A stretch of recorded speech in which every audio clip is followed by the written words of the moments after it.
NOTACON.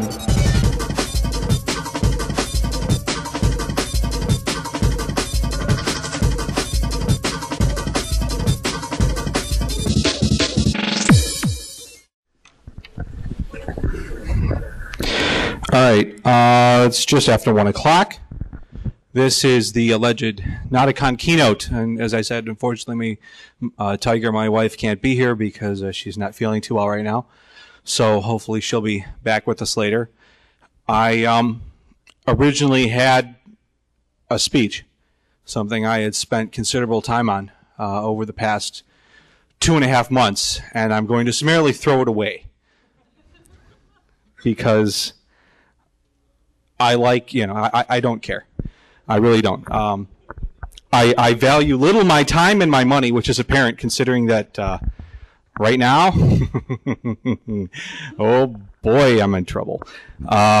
Thank you all for coming, first of all. I really appreciate all of your attendance. It's apparent from the faces I've seen and the friends I have here that this is the hardcore group.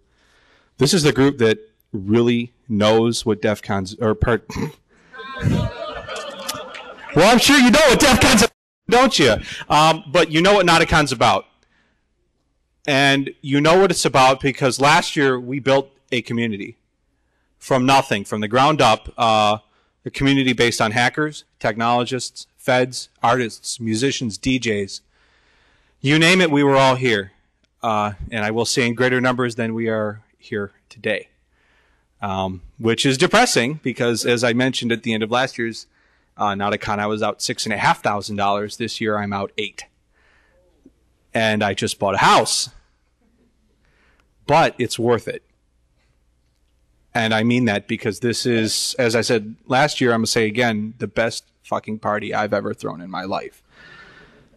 And one of the things that really makes me happy about this community and NOTACON is that every person that I've talked to, speaker, attendee, staff member, has said, I'm having a good time. Some of the presenters I've spoken to have, I've talked to them and I've said, I'm really sorry that there were only 3 people in your talk, or 5. And some of them have said, I had the best time of my life because those 3 people wanted to hear me and had an interest in what I was saying and what I was presenting and the information I had to share, and that made it worth it. And I'm trying to internalize right now that for myself. Because even though this might not be a financial success for me, which it's not, I've succeeded because I managed to bring, again, almost 150 people down to Cleveland earlier in April. It's sunny outside. I'll take that. Cold as hell. Well, kind of an oxymoron, but but we brought people here, and we have people from Canada, we have people from Finland, we have people from all over the United States, Minnesota. There we go. And it's all about community, and it's all because a lot of you who paid good money to be here, whether you're a speaker or an attendee, you all had costs to get here, time and effort, or to get a hotel, which will help, by the way. We booked enough rooms so that I will save a little bit of money, and I do appreciate that. So, the fact that you're here is really important. Our concept last year of doing art and technology is the reason, the response we received to that was the reason we're doing this again. It was well appreciated. Everybody said, well, why hasn't someone done this before? Why haven't we had this conversation before? And I said, no, I don't know. And so taking from that, we realized, I kind of knew all along and mentioned it last year's program that, we had art and technology and then community through technology. And for a long time, on a subconscious level, for me at least, this year's theme really kind of predates NOTACON a great deal. I realized for a long time now that having a sense of place and purpose and companionship among a community of my peers has really been critical to my overall happiness. As a young kid, I remember feeling all alone and sitting in my room and not having any friends or anybody who understood me. And that's because I understood technology. And they didn't. And there was no way at 10 years old I could explain to my friends why playing Tetris on my IBM PCXT was cool. Like, oh, that's lame. Let's go play basketball. Come on. I can't make a hoop. And so it was really hard for me to find friends. And for one of my birthdays, after getting my IBM XT and hacking away and having my dad reformat the hard drive to run DOS 4.11 or whatever 1,010 times, I used subliminal messaging to get my first modem. So every time we'd go by the computer store, I'd go, modem. Hi, Dad. What's going on, modem? After about 3 months of them getting sick and tired of me doing that, they bought me a 2400 baud modem. And shortly after getting that modem, I started dialing up my local BBSs. Modem World here, PC Ohio, all the BBSs in 216. And all of a sudden, I could interact and talk with people from the other side of the city, and then on the other side of the county. And then I realized if I didn't want to get my ass in trouble, I could call the other end of the country or the world and talk to people who knew exactly what it was I was into. And my world grew and came closer to me because I made the effort to go out and contact these people whom, I didn't know of before. And, I had an instant community of all these people who wanted to hear what I had to say. And I was able to relate to them all the alienation issues I had as a teenager because, face it, most of them were teenagers or 20-somethings that were still acting like teenagers. So I was able to find and relate to people what it was I was into, and I had a small community of friends. Now let's look at where we're at today. Obviously, we have a network of global communication systems that blanket the earth, and it's just insane, that I can talk to any corner of the globe. I can hop on IRC and talk to my NOTACON organizers or some of my fans, hop on IRC2600.net, join pound Ohio 2600, or if I'm insane, pound 2600 itself, which has like 150 frickin' people or something crazy. Yeah, represent, check it. And do that. I can hop on the mud in Finland, which Gore and Banba, my two wizards, will be speaking later today. And I could party with my friends from Finland, the United Kingdom, Virginia, and sit in the same party and kill monsters with my wife sitting on the couch next to me. I can do that now. I couldn't even fathom this. Trying to dial into Prodigy so I can play their shitty graphics game that runs at, 1/10 of a frame per second. The ability to interact now is completely ubiquitous, and the technology to enable all of us to interact gives us very few reasons not to be able to form new and interactive communities. And actually, I'm going back to my notes. Check this, because I'm actually getting energized. I'm getting fucking pumped now. Oh, yeah. I'm on a roll. But the question remains, with all of this technology, what we hear right now, what would bring about 150 people from literally all around the world to Cleveland on this day? I often wonder if we've gotten to the point where technology is so commonplace and communication so easy that there's no more challenge. I mean, I remember back when I had that PCXT clone, you had to make sure that the modem strings were right so you could dial in. And you had to find the right phone number. Thankfully, Cleveland was easy. You had the wine cellar list. God bless the wine cellar list. I love that. And then you had to try to figure out what the BBS menuing system was to get to the files you wanted or the menuing system you wanted. And of course, there really wasn't any search because, you're probably dialing into somebody else's XT that he has running on a 30 gig hard drive or a C64 that's limping along. It was hard, and it was challenging, and it was fun. But where's the fun now in being able to sit down at my desk in the morning, move my mouse, screensaver goes away, log in, check my mail, check my weather, load up the browser in Safari that loads up 10 other windows, Fark, the Macs, Drew Curtis, /dot. I just exist on the network now. I don't interact with the network. I sit and chat with my friends, and nowadays on IRC, sometimes I'll just sit there and let it wash over me, like the Matrix. There's no challenge. Hence, without challenge, there's no intrigue. And without intrigue, we get bored and we won't actually communicate. So I ask again, what brings us together this weekend? With so many other methods of communication at our immediate disposal, what is important about NOTACON, not NOTACON, and the pantheon of other events such as, DEF CON, Hope, Freaknik, ShmooCon, all that. Props to the folks who helped run ShmooCon if they're here. Thank you for shout-outs for NOTACON. I appreciated that.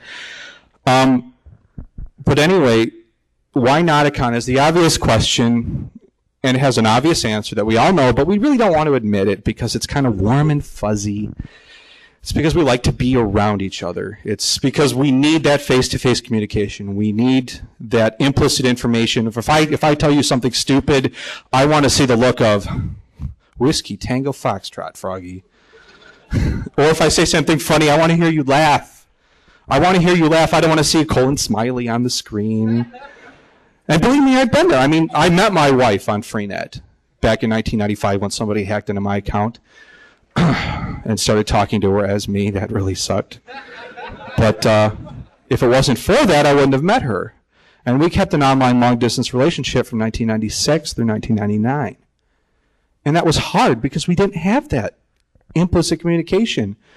She was 18, 19 years old. I was 20, 21, broke as hell in college. Still broke as hell, but, that's all good. And on a personal level, I wanted to be with her. I wanted to spend time with her and see her laugh at my dumbass jokes and hear her, try to learn technology with me because I had such a head start and she's picking it up as fast as she can, and now she's the one that got accepted to grad school and I'm the one that's still a technical manager. Yeah, go her. She kicks ass. So, there's all these things that you don't get online. How often can you buy a beer for your friend over IM? Well, maybe there's a market for me to actually make money to do that. I'll keep that in mind, but it doesn't exist. You don't have that. So we have a forum now for open and more personal communication. So does this community thing just happen? While planning NOTACON, I continuously labored over this question. What was it that I was supposed to be doing in order for this community to become a reality? What role did I have to play in the cultivation of this community? For a lot of reasons, I'm very used to working on projects that improve and benefit me. Projects that make me feel happy and fulfilled and that cause me to receive accolades and praise and the love of my fans. I like being the one with the good ideas, the one that's the benevolent dictator that makes sure things run smoothly and that everybody's happy. I'm a team builder. And I do this if only because I want to make sure I have some part in seeing that things happen to the way I want them to. I have an ego, and I'm very willing to admit that. However, a lot of the time, that ego gets in the way of this whole thing we call community. As an example, when I first heard about Jason Scott and Radman's idea to do NOTACON radio, my thoughts involved to the not invented here syndrome. I was pissed because I had conjured up a similar idea a long time before. Similar idea, same name. And I had dabbled in making it a reality. And I thought, how dare someone else think of a project on that size and scale without at least asking me first if it was a good idea? What business is that? How are they even going to do it without me? And then I stopped. And I stepped back. And I realized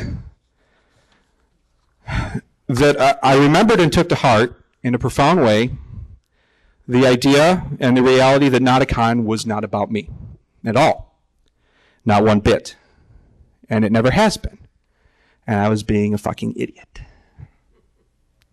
And I was being selfish. Because that train of thought counter to the concept of community that I and everybody else working this event have worked long and hard to culture and nurture. It was counterproductive to the entire founding principles upon which NOTACON was based. Back in 2003, when I had met Zam and Cass Bunk, who is probably getting married right now to his beautiful bride. We're at SummerCon with an attendance, not much more than this. And we said, we could do this better. We can still create a fun con, and we need to try it. And the fact that while getting pissed off about the NOTACON radio thing, you know, I realized that that's what all those other events lacked. They lacked a lot of the really impromptu, crazy shit. I mean, a Citadel. Look at this dude. He brings the most whack-ass shit every year. And things break, but everybody has a really good time. Because they're like, oh man, can I fix that power supply? Or what the hell are you thinking? But that's cool. I mean, he was crashed on people's floors last year. He's having a good time. I mean, Echo. Check it. Echo's at every con I can think of, having a great time, making stuff up, telling people about his military history and all the stuff that he's interested in. I mean, you have so many people doing cool things. Jason Scott, the fact that he this morning, I said, Jason, the guy who's supposed to give the Coleco Adam talk can't be here because I think he's at a funeral for a student that died, and it's just, yeah, he's like, okay. And proceeded to give an impromptu history on the history of Coleco, and all of a sudden people are like, oh, Jason Scott's giving an impromptu on what? I don't care, but he's awesome, so let's go check it out. And that's what NOTACON is really all about. NOTACON, now more than ever, is about me seeing other people benefit, not only from my work, but from the effort put into this enterprise by all of us, staff, attendees, speakers. Because I gain a newfound appreciation in seeing people at NOTACON, my community, improving themselves in small but perhaps profound ways. It is about giving people, NOTACON is about giving people a venue where they can be their best, even if it's for just a moment. And even if it's for something really stupid and trivial, as long as it's fun. It's about seeing people happy and finding something that maybe was missing in their lives, like I was back in the BBS, back in 1985, 86. It's about also seeing other people get the credit that they deserve for doing all the hard work that they've put in. Because even though I'm the one losing money, there's a lot of other people back there who are put in a lot of their time. Mark, for example, has contacted all the companies and all the sponsors to beg them to get their prizes here. And when they didn't ship, he was the one to follow up 3 or 4 or 10 times saying, please, sir, I know you said you give us stuff for free. When can we get it? And not sounding like a dick. You know, that's a skill. That's time. The fact that we have all these AV recordings. Last year we did 1 track of audio recordings, got maybe 75% of them. This year we're doing full audio video in both rooms. That takes a lot of time. That takes a great staff. And there's a lot of people that are very happy to volunteer to do that because they believe in what we're doing. So, I guess in closing, if I was to say NOTACON is what we make of it, it would be definitely trite and cliche. But, a phrase I like, it is cliche precisely because it is true. NOTACON is about us and what we do. It means starting on some glorious projects and demonstrating them here on stage. It also means meeting new people and having a drink with them at the bar. The important thing is that we keep talking and thinking and challenging ourselves to understand why it is we make the journey to events like this, why we spend the money and the time and the effort. For me, it's about bringing a really big world of people, many of whom I don't get to see but a couple times a year, closer to me. It's also not about making me the center of attention. It's about helping everybody to be their own center of attention at various times through the weekend. Because if it really weren't for you, the 150 of you that attended, there really would be no reason for us to have thrown this in the first place. And even though we didn't get 800 people here, the fact that you're here and having a good time makes all the difference to me now. Because I'm having a great time, and I hope you continue to enjoy NOTACON. And I'm going to be around, and I'm going to talk to you, but I'm going to be in the background where my assistance is really needed. And other than this pontification here on the stage, I don't want to be the center of attention. I want to see you guys do cool stuff. So do some cool shit for me, okay? Thanks.